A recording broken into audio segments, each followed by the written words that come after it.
જે ભક્તજનો આજે ખરેખર આપણે ખાલી હાટા પાટામાં નથી આવ્યા. આજે આપણે ખરેખર જે મહાપુરુષની પરંપરા, વેદોની પરંપરા, એ પરંપરાને આધીન થઈને આજે સત્સંગમાં આપણે બધા વધારેલા છે.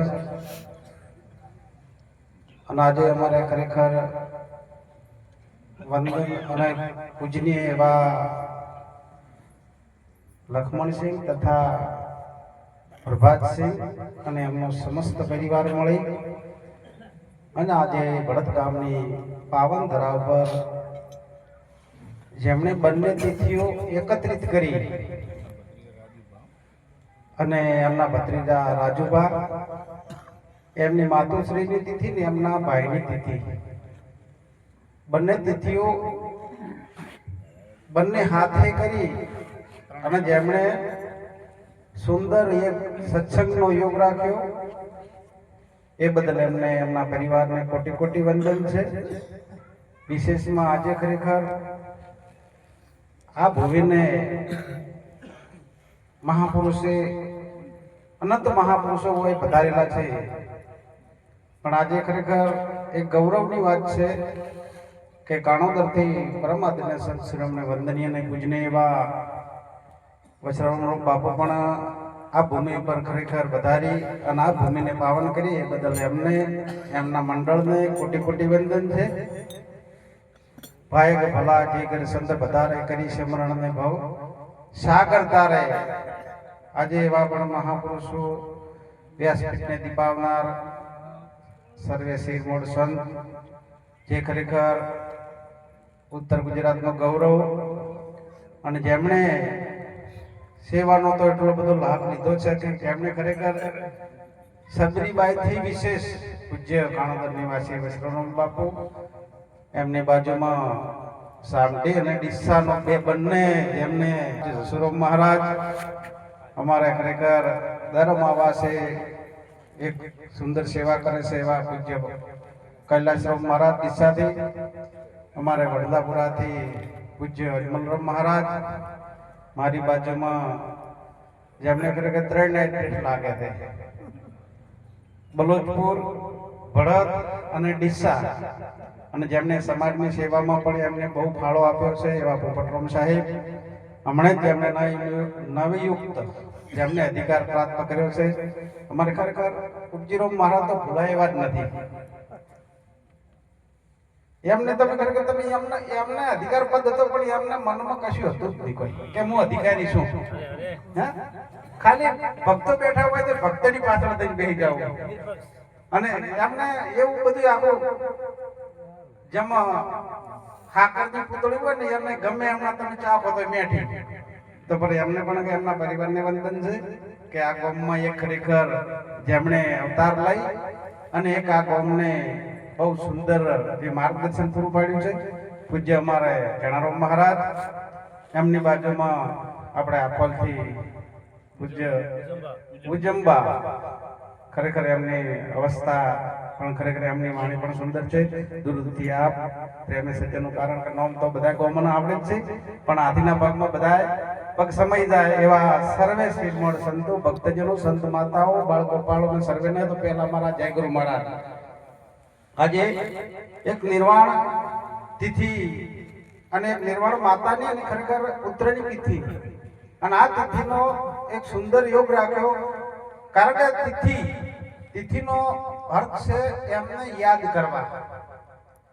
યાદ છું આ વાતને ભૂલ્યા છું બરબાદ, કારણ કે કોઈની જન્મ તિથિ ઉજમાય અને કોઈની મરણ તિથિ ઉજમાય, બે તિથિ ઉજમાય છે અને એમાં વિશેષ તો જન્મ તિથિ ઉજમાય કારણ કે જન્મ તિથિ એક મહત્વની છે અને એ જન્મ તિથિ સદગુરુની આધીન છે. જન્મ તિથિ એક સદગુરુની આધીન છે અને એમાં જન્મ તો હવનો થાય પણ એક અવતાર થાય છે એમાં જેને કહેવાય, અને એ ગુરુ શરણે જવાથી આ વસ્તુ પ્રાપ્ત થાય, નહીતર આ વસ્તુ અશક્ય છે. વારંવાર આપણે કહેવામાં આવે છે કે ભાઈ ગુરુની વાત કેમ આવે છે, તો ગુરુ શરણે જવાથી આ શરીરને કાયનો પલટો થતો હોય છે. નેણ નેણને કાયાનો અને એમાં તમે જે હાલમાં બેઠા છો એ પરિસ્થિતિની જે ગુરુ શરણે છે એની પરિસ્થિતિમાં તફાવત છે રાત દિવસનો. એક સત્સંગનું માધ્યમ એને એક ખાલી સાંભળવા પૂરતું છે અને એક એને ખાલી રહસ્ય પૂરતું છે. એમાં તફાવત છે. મહેંદીનો પોન વધે ખાલી એનો રંગ ચડતો નથી, પણ મહેંદીને ઘૂંટો તાર ખબર પડે કે ખરેખર એનો રંગ કેવો છુપાયેલો છે. એમ સત્સંગની આધી ઘડી સમરણ વર્ષ 50 ઇન્દ્રની એક ઘડી આઠે આઠે બારો માસ. કારણ કે સત્સંગ વસ્તુ જેવી તેવી સત્સંગ જેને મળ્યો છે એને કદી અસત રહેતું નથી. કારણ કે એના માટે સત્ય હંમેશા જ હોય છે. અજુરાનો દાડો આનંદ ભરી ઉગ્યો. આજે મારા હૃદયમાં હોવો પ્રકાશ. અજુરા આ જીવને દાડો ઉગ્યો. જીવમાંથી શિવ બને એટલે જીવમાં શિવ બન્યા પછી જેને ખરેખર એક નવા યુગની પ્રાપ્તિ થાય. અને નવા યુગની પ્રાપ્તિ થાય તમે કહો એક ખાલી અજામિલ ભીલ. અને અજામિલ ભીલ એટલો બધો ત્રાસ હતો એનો, પણ એ ખરેખર આવો મહાન મહાપુરુષ મળી ગયો તો ખરેખર અજામિલ જેવા ભીલનું પરિવર્તન થઈ ગયું. અને એક નારદના શરણે જવાથી ખરેખર જે ખરેખર વાલીઓ લૂંટારો જેને કહેવાય. અને એ વાલીઓ લૂંટારો ખરેખર નારદથી રસ્તામાં જાય છે ને વાલીઓ લૂંટારો હોમો મળે એને. અને એ હોમો મળે એટલે કે મને બાપુ જે હોય તમે આજ બીજી મારે વાત તમારી કોઈ વભળવી નથી. એટલે ખરેખર મહાપુરુષે વાત કરી નારદજી કે તારે જોવે છે શું? એને કીધું તમે પાસે જે ધન હોય એ આપી દો. તો કે તું કરે છે શું? કે હું તો બાપુ પાપ એકલો કરું છું, બીજું કોઈ કરતો નથી. તો એમ કર હું હોય બેઠો છું રસ્તામાં અને તું તારા ઘેરે પૂછતા કે તમે જે હું પાપ કરું છું તમે એના ભાગીદાર કોઈ છો કે નહીં? તો પેલા કીધું બાપુ તમે મને બોલાવો છો એને તમારે આગા પાછા થવા માટે. એટલે ખરેખર નારદજી ના પાડ્યો કે ખરેખર હું તમને એક પ્રેરણા આપું છું કે તમે ઘેર જે પૂછતા હો પેલા તમારા પરિવારને. એટલે એમના પરિવારને પૂછવા જાય અને વાલિયા લૂંટારો જ્યારે એના પરિવારને કહે છે કે ભાઈ હું આ પાપ કરું છું એમાં તમે ભોગવો છો કેટલા જણા? એને કીધું કે ભાઈ તમે અમને તો સારું લાવો છો પણ પાપ કરીને લાવો છો. તમારી ફરજ છે આ શરીરને જે અમને સંસારમાં જન્મ આપ્યા પછી અમારું ભરપોષણ કરવાની. અમે તમને પાપ કરવાનું કહેતા નથી. પાપ તમે કરશો તમારે ભોગવવું પડશે. અમે એના ભાગીદાર નથી.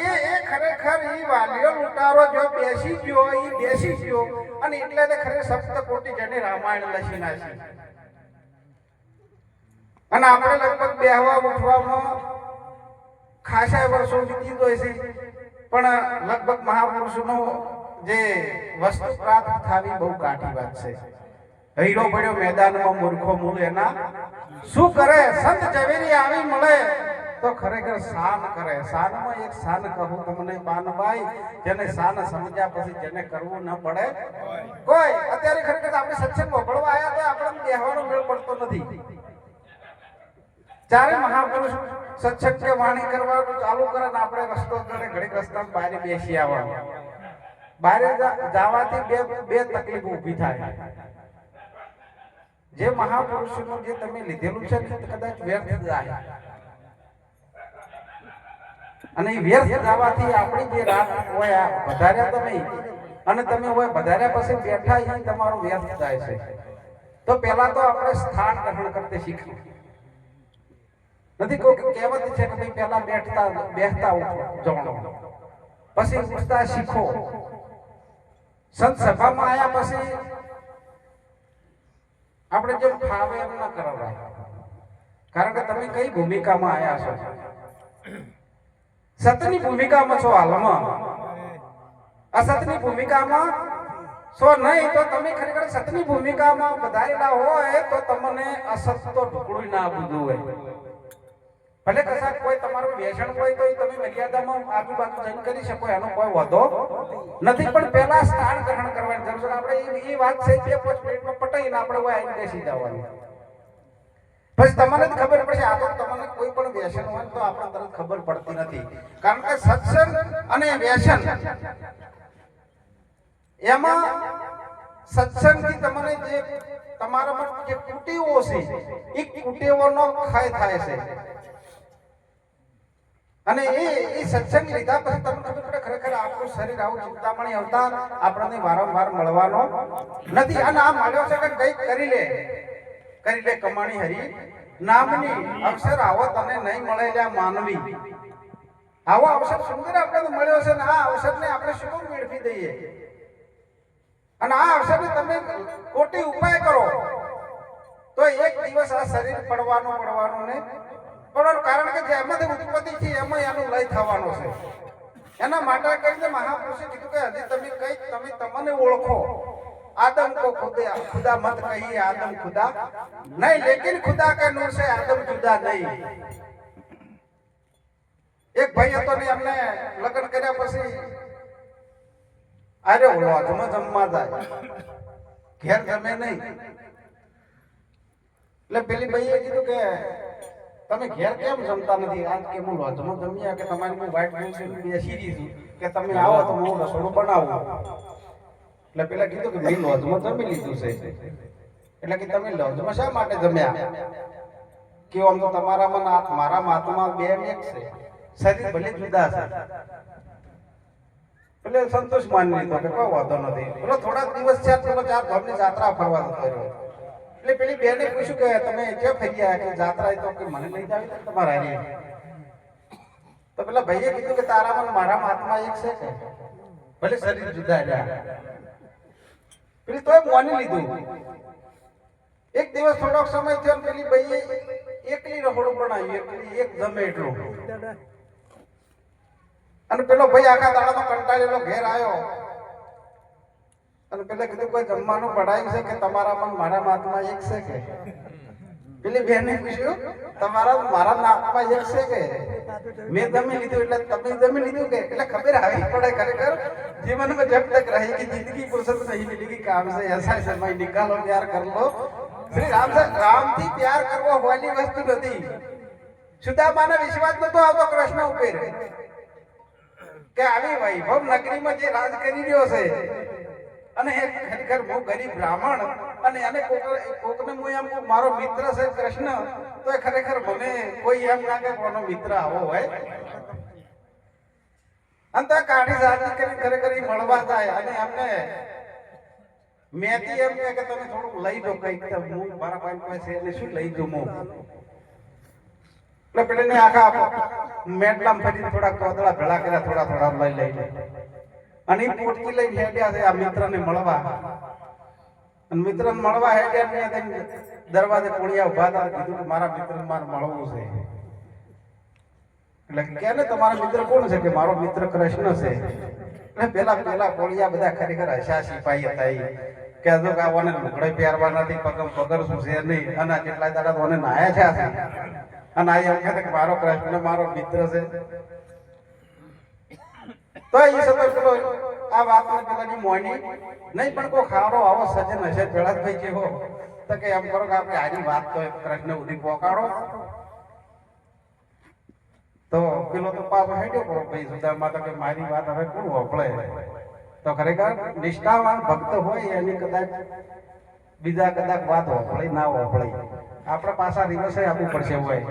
હવે મહાપુરુષ બેઠા કપડી ખાલી તમે ના જોતા, કપડાથી ના જોવાના કશું, પણ એમના મુખથી ખરેખર એમના વચનો આપણા લેવા જેવા છે. અને એમનામાં ખરેખર એક ખજાનો ભરેલો પડ્યો છે આવા મહાપુરુષો પાસે. અને એ ભેદી ખજાનો આપણેથી લેવાથી ખરેખર જીવન આપણું પરિવર્તન થઈ જતું હોય છે. અને આ વાત જ્યારે પેલે કૃષ્ણને પૂછી કે તમારો એક મિત્ર આયા હતો. ખરેખર કૃષ્ણ બહુ દયાળુ હતો. કૃષ્ણ તો ત્યાંથી હળવણા પછી દોડ્યો કે મારો મિત્ર જઈ ગયો, મારો મિત્ર જઈ ગયો. અને તેઓ આખી નગરીમાં ફરી વળ્યા અને દોડતા સુદામાને પકડી દાલ્યા. કે ખરેખર આવો માથે પડ્યા ત્યારે ખબર પડી કે મિત્રતા નથી કે ભાઈબંધી કેને કહેવાય.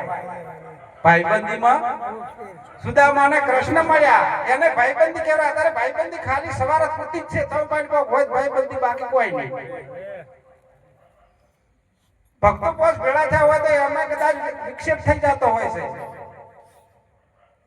કે મને લઈ જાય આપણે ભાડું નહીં હાલે, આપણે ગાડી દે 20 રૂપિયા એટલે જીવનમાં આપણે પરમાત્માએ સુંદર અવતાર આવ્યો છે અને આ અવતારને જે પરમાત્માનું ભજન કરી સાહેબા સજન મહાપુરુષ પાસે જઈ આમ આપણે જીવન કૃતાર્થ કરીએ અને આ જીવન કૃતાર્થ કરી અને ખરેખર આપણો જે સંસાર છે એ સંસારને પ્રેરણા આપી અને સંસારને આપણે તારવાનો એક નાવ લઈને ફરીએ છીએ તો આ નાવને આપણે પેલા કિનારે પહોંચવાની આપણી ફરજ છે નાવ મળ્યું ભવસાગર તરવા તરી શકે તો તું તરી જા બીજાને ડુબાડીશ મત તારા મારગડે ઓબા રોપાવજે બીજાનો બાગ બગાડીશ મત નાવ મળ્યું ભવસાગર તરવા તો આટલો કઈ હું મારી વાણીમાં સંતોના શરણમાં વિરામ આલો બોલીએ સદગુરુ ભગવાન કી જય હો.